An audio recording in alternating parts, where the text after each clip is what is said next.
Khwai Bakastani Dalbidal Ration Shobo Ata Romano Tuye Tana Shalni Shaltam Romwe CPIM ni Bakakti Khwai Bakaste Naikolani Thani Deputation Romani Abani Ulo Tana Shalni Sukang Abano Tuye Hastini Chamutang Bedini Montrino Koktun Balairka CPIM ni MLA Nirmol Bishash A Koktun Balayo Shujak Tongo Osha Mutai Shankar Zakmani Talo Hastini Chamutang Bedini Bakakti Hastini Joto Ration Shobono Chini Moida Shuji Razak na Hune Goshimu Razaka Te Abani Kahai Hastini Dalbidal Tiny Shimi Khwai Bakastini Joto Ration Card Tongnai Lukurokbo Maknangno Amani Knirok Manka Fiaba Atalo Shorgarini Kahai Ata Malia Khwai Bakaste Dalbidal Amsani Lukurok Abahai Pati Mungnoti Lukurok Joli Laimu Funoglaika Serang Shala Khwai ni Dosra Dev Memorial College Kaisa Pandani Bishintui Koktun Tumnani Buskango Joto Kogno Shavai Knarika Jamungtang Betri Montri তো আমি ওনার চিঠিতে যেটা দেখলাম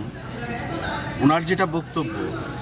যে পূজা উপলক্ষে আটা প্রদান করা হয়েছে সুজি প্রদান করা হয়েছে ময়দা প্রদান করা হয়েছে অ্যাকচুয়ালি পূজা উপলক্ষে আটা প্রদান করা হয়েছে দিস ইজ নট কারেক্ট আটা প্রতি মাসেই আসে সাবসিডাইজ রেটে 13 টাকা আমরা বিনামূল্যে আটা দিই বিনামূল্যে আমরা ময়দা দিয়েছি চিনি দিয়েছি এবং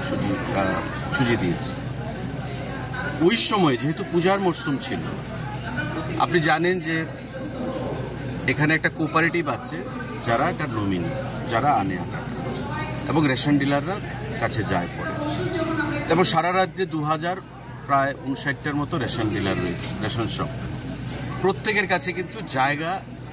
সঠিক নেই মানে অনেকের কাছে বেশি জায়গা রয়েছে স্টোরেজের জন্য অনেকের কাছে কম জায়গা রয়েছে স্টোরেজের জন্য যেহেতু আমাদের প্রায়োরিটি ছিল ময়দা সুজি এবং চিনি তাই তারা আটাটা একটু পরবর্তী সময়ে মানে লেট করে এনেছে স্বাভাবিকভাবে মানুষ পায়নি বা টাইমলি পায়নি কিন্তু এর অর্থই নয় যেখানে কোনো ঘোটালা হয়েছে বা কোনো অনিয়ম হয়েছে আমরা দপ্তরকে বলেছি দপ্তর এটা খোঁজ খবর করে এসডিএম এর সঙ্গেও কথা বলেছেন ওদের যারা অবজারভেশন বা ফাইন্ডিংস সেটা হচ্ছে পুজোর মরশুমে যেহেতু মানুষের মধ্যে একটা কারাকারি ছিল বা উন্মাদনা ছিল যে তাড়াতাড়ি ওই বিনামূল্যে যেটা এসছে চিনি সুজি এবং ময়দা সেটা তাড়াতাড়ি নেওয়া ওই সেটাকে যে স্টোর করতে হয়েছে একটা বিশাল পরিমাণ জিনিস স্টোর করতে হয়েছে তাই ময়দাটা সঠিক সময়ে স্টোর করা আর আটাটা এটা স্টোর করা যায়নি তো পরবর্তী সময় আটা সঠিকভাবে দেওয়া হবে যেটা তারা পায়নি তারা রিপোর্ট কক্ষরাং